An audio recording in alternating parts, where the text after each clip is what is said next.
Hello and welcome back to another edition of the Panthers Tracks podcast. I'm your host, Ellis Williams, joined by my mother's three favorite people, me, myself, and I. I'm coming to you on a Thursday ahead of an electric Patrick Mahomes versus Justin Herbert matchup. Hope you all got your fantasy lineup set and you're able to enjoy that game. By the time you hear this, that game will be over. I plugged Joshua Palmer, Chargers receiver, who's going to see an increased workload in absence of Keenan Allen, into the majority of my lineups. I play in too many leagues. I wish it wasn't that way, but I'm addicted to fantasy drafts. I hate the season, but the drafts are fun. So here we are. Game should be electric. Patrick Mahomes can't be stopped in September. We'll see if I'm wrong in the morning. Blinders. Anyway, we got to talk about a game coming up. Of course, that's week 2, Panthers at New York Giants. The New York Giants coming off a thrilling 21-20 victory in Tennessee that took a 2-point conversion late in the fourth quarter and a missed field goal by the Titans at the end of regulation to secure head coach Brian Daboll his first victory as a Giants head coach. The first time the Giants have had a winning record since 2016. I heard that stat today. And it seems like New York's riding high. Meanwhile, if you're listening, and I'm assuming you're a Panthers fan, your Carolina Panthers are 0-1. It took a legendary all-time kick from Cleveland Browns rookie Zayd York from 58 yards out to beat the Panthers last Sunday in their both regular season and home opener.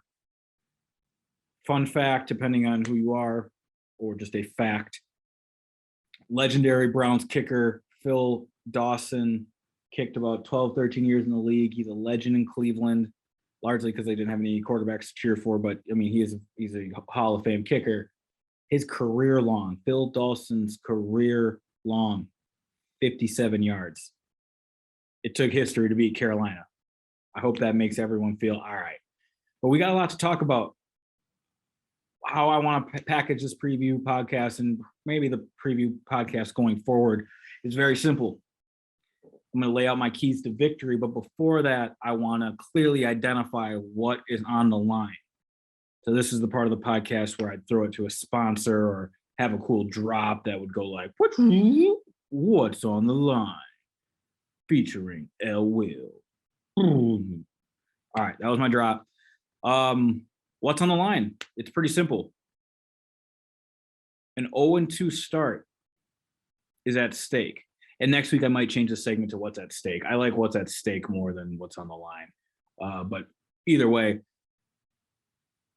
0-2 is a scary reality for this Carolina Panthers team.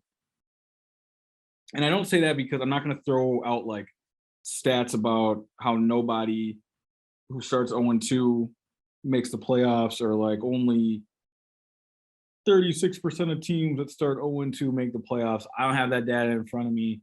I don't have a stats team that helps me out with any of this. I'm just going to tell you the obvious because all it takes is searching their schedule to figure this out. If the Panthers go down 0-2 to start the regular season, their next 4 games are home versus New Orleans, who has a very good shot of moving to 2-0 this weekend, facing Tom Brady and his banged-up wide receiver core. Tom Brady has never beat the Saints in his 2 years there. He is 0-4 against the Saints.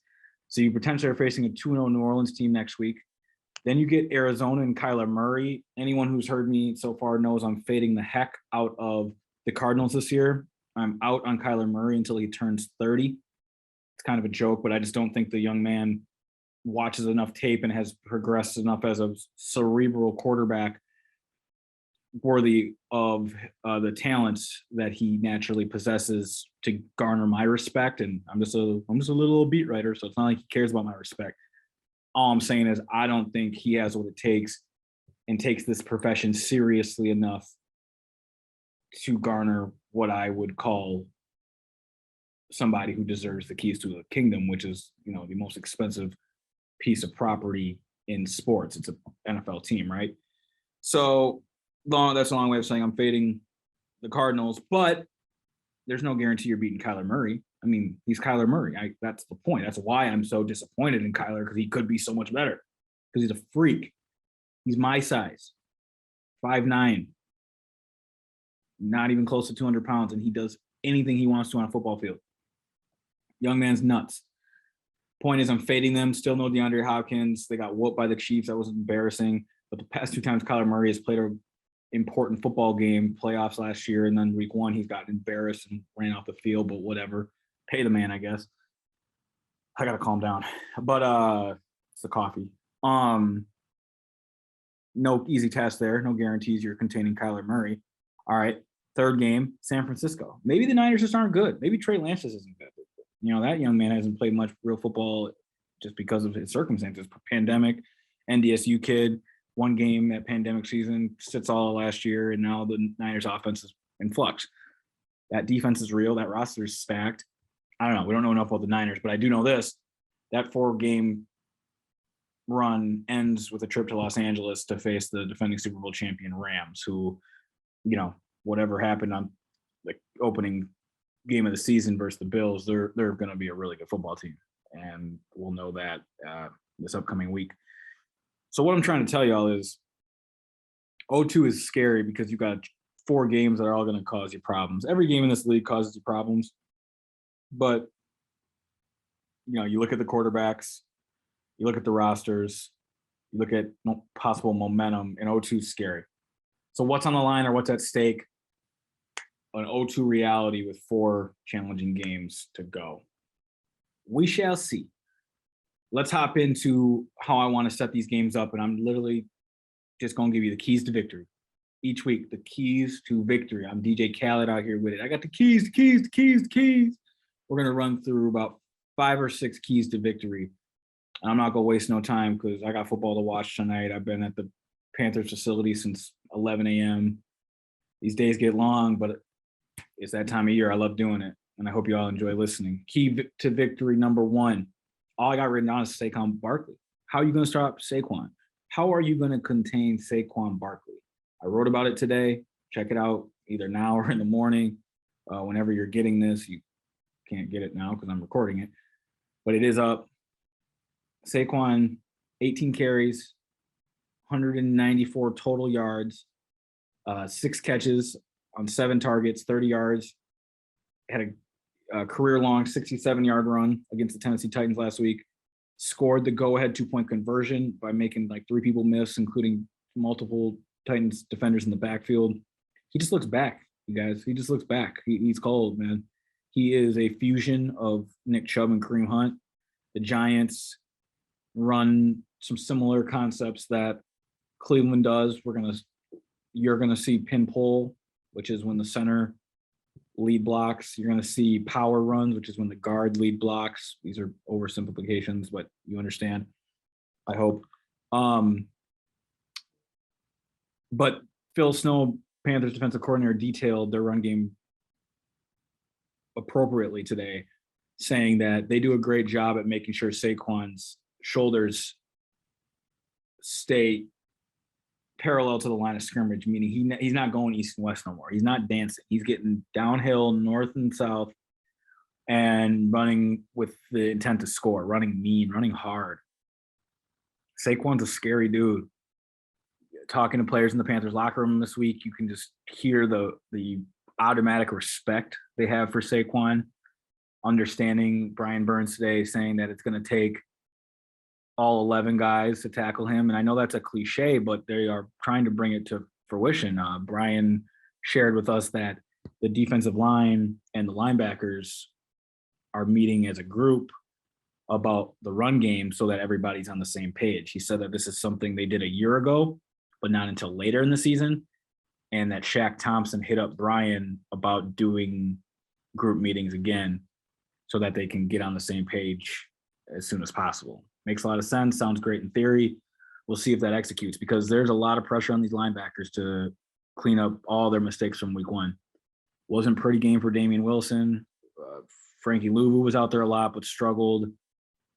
Shaq Thompson looked tired. Now, the defense did play 81 snaps, penalty snaps included. The average NFL game lasts about 67 snaps. The Panthers offense only ran about 53 plays. So you can see the discrepancy there. Those 3 and outs don't help the defense at all. I think the Panthers offense will control the ball more and be able to sustain drives right away, meaning the Panthers defense, just by positive regression, should face a more normal game script, and that should help them just in the run lanes and not being as fatigued as the game goes on. But I mean, all it takes is being off by one lane, and Saquon could pop one on you. So this is going to be a really challenging task for the Panthers linebackers specifically. Again, Frankie Louvu leading the Panthers linebackers in snaps, followed by Shaq Thompson. Damian Wilson rolled in for 31 reps. They've got options, but they got to perform. Of course, that starts up front. Derek Brown, Matt Ioannidis. Wasn't a great opening, week 1 for them either. But this all starts and ends with Saquon. If Saquon's getting what he wants on 1st and 2nd down, or those 3rd and 4s even, it's going to be a long game for Carolina. Key to victory number 2 is Daniel Jones' athleticism. Now, I think coordinators are nice to Daniel when they describe him that way. Like, he is athletic, obviously, but, they don't really talk about him as a thrower, and for good reason. The first thing Phil Snow brought up today actually was Daniel Jones' one-handed catch against the Carolina Panthers last year in that 25-3 defeat in the Meadowlands, where he also had 2 critical 3rd down conversions on quarterback runs. So it's funny that, Phil brought up Daniel as a receiver and a runner before mentioning how he can throw. He really did talk about him throwing the ball at all, which I understand and is what it is. But Daniel has a chance to hurt this team in those 3rd and medium, 3rd and long, God forbid, situations. They can't lose track of him. I talked to Damian Wilson about what having to account for the quarterback does to the math in the run game, and I'm not going to get into all that aside from the layman term layout that you need to be prepared and take the threat of him running those read options seriously, because they will call it. He's had 6 runs on week 1. He had 5 runs against the Panthers last year.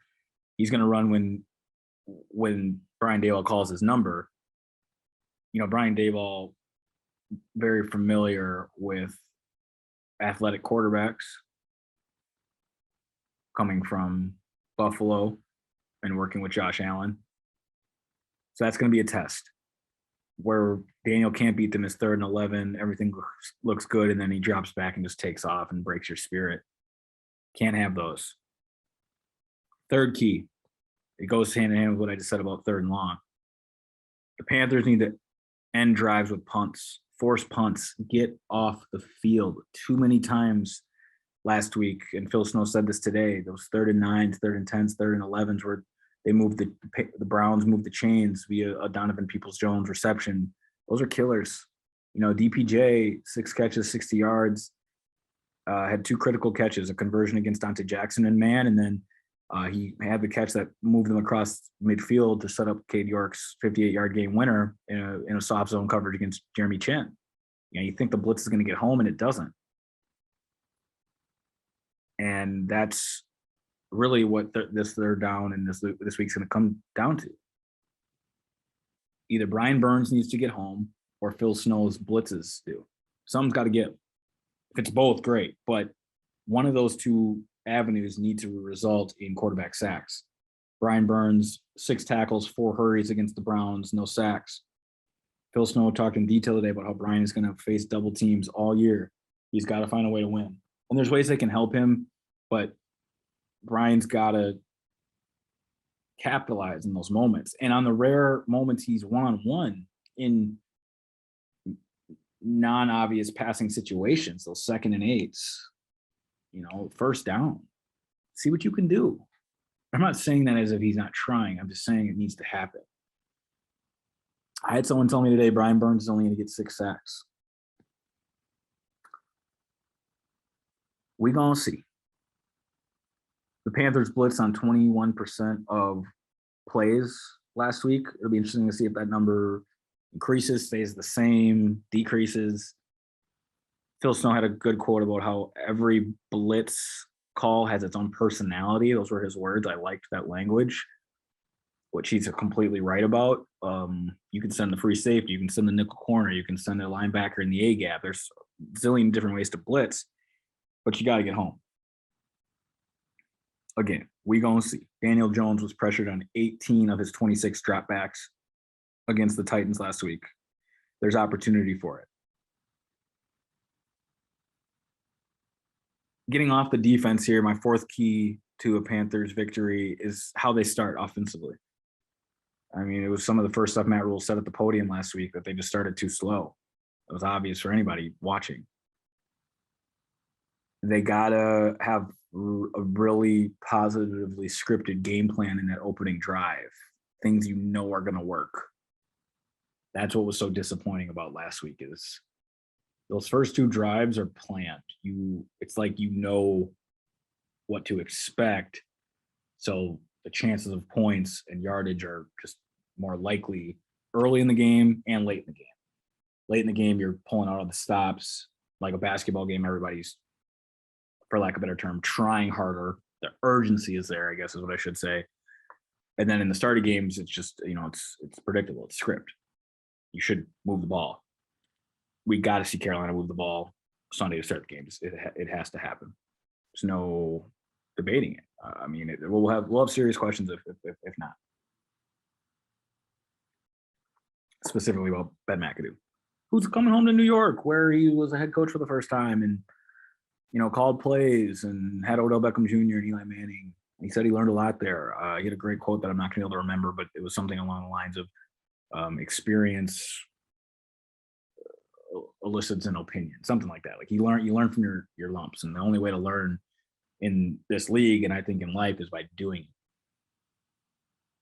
You need help with an Instagram caption, put your life into action. I don't know who said that first, but I kind of like it. My fifth key to victory, Baker Mayfield versus Giants defensive coordinator Wink Martindale. For anyone who's listening who does not know the history of Wink Martindale, he was the Ravens defensive coordinator last year and was the Ravens defensive coordinator for a long time, meaning he's very familiar with Baker Mayfield, who formerly of the Cleveland Browns, of course. That AFC North was and still is a very challenging and exciting division where Wink got the best of Baker most of those years.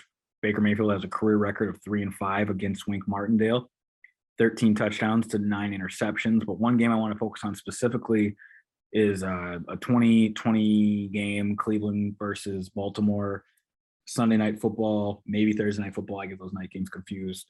In Cleveland, like I said, week 14, Baker threw for 343 yards, 2 touchdowns, and 1 interception, and the Browns lost 47-42. Electric game, one of the best football games I've ever been at.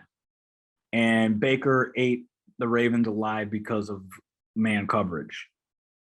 He is really good at, if you're going to play it one thing and one thing only against Baker, he'll eat you alive. That's generous. Well, he can. He knows where to go with the football when he knows what he's getting. So what does that mean? What can they expect from Wink Martindale? Well, talking to Baker about it, he made it sound like he's ready for a lot of man coverage.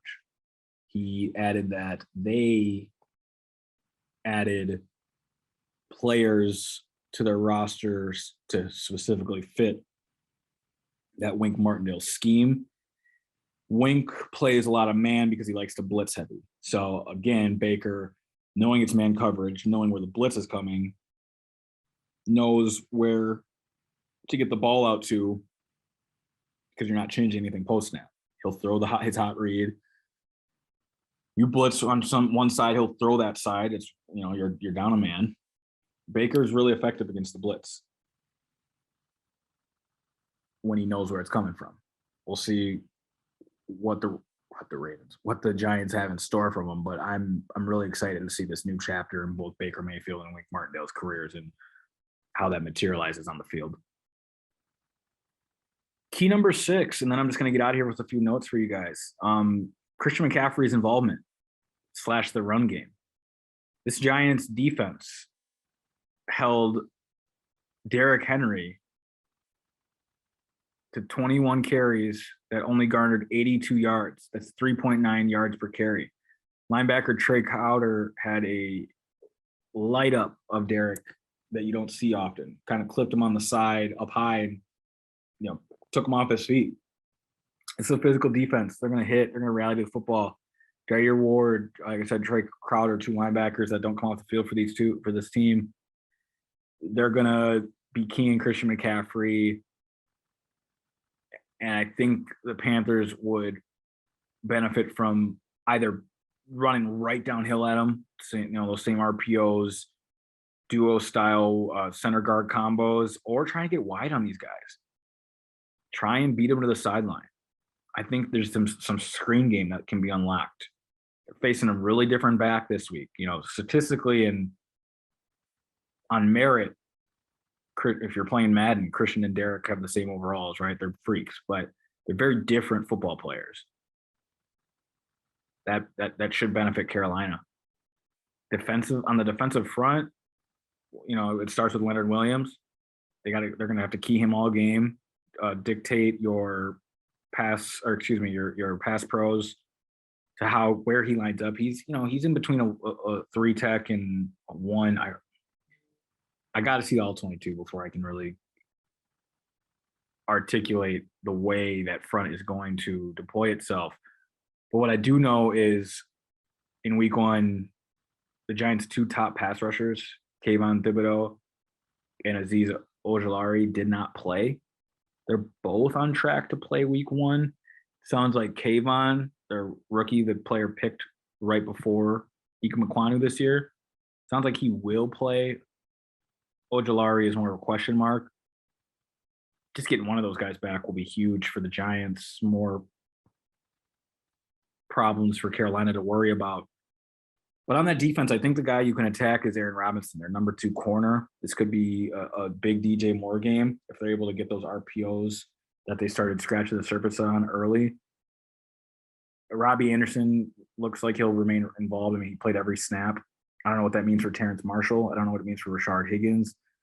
This team needs to have some 12, 13, 14 play drives before we see the second group of receivers out there.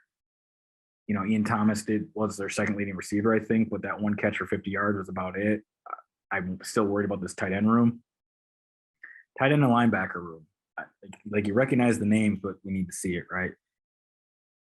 So, yeah, that's really about it. Injury-wise, I think the team's healthy. Taylor Moton's the name to watch. He's been limited the past 2 days. I'd be surprised if he doesn't play. I would not be surprised if this carries on to a game-time decision. He also could be a full participant tomorrow and go.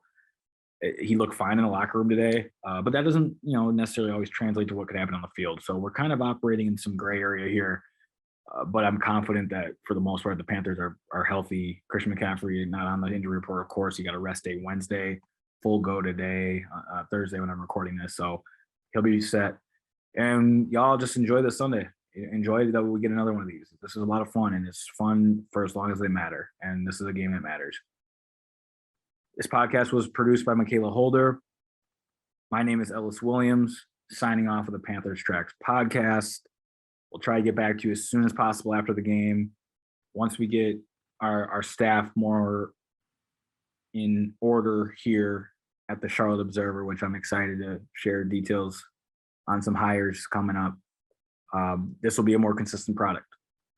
My goal is to have this up after the game or, first thing Monday morning, 6 a.m., 7 a.m., 8 a.m. type posts, because I think you guys deserve to hear instant reaction from not just myself, but a future co-beat writer and columnist Scott Fowler. You guys deserve to hear our instant reactions to these Panther games while they matter. And hopefully for y'all, every game matters. Hopefully this team remains around 500 or maybe goes on a winning streak. Who knows what's going to happen. But that's the point. You got to play the games to find out. Each week we get new information. We break it down and deliver it to y'all. That's a long sign off. My name's Ellis Williams. Until next time, take care, y'all.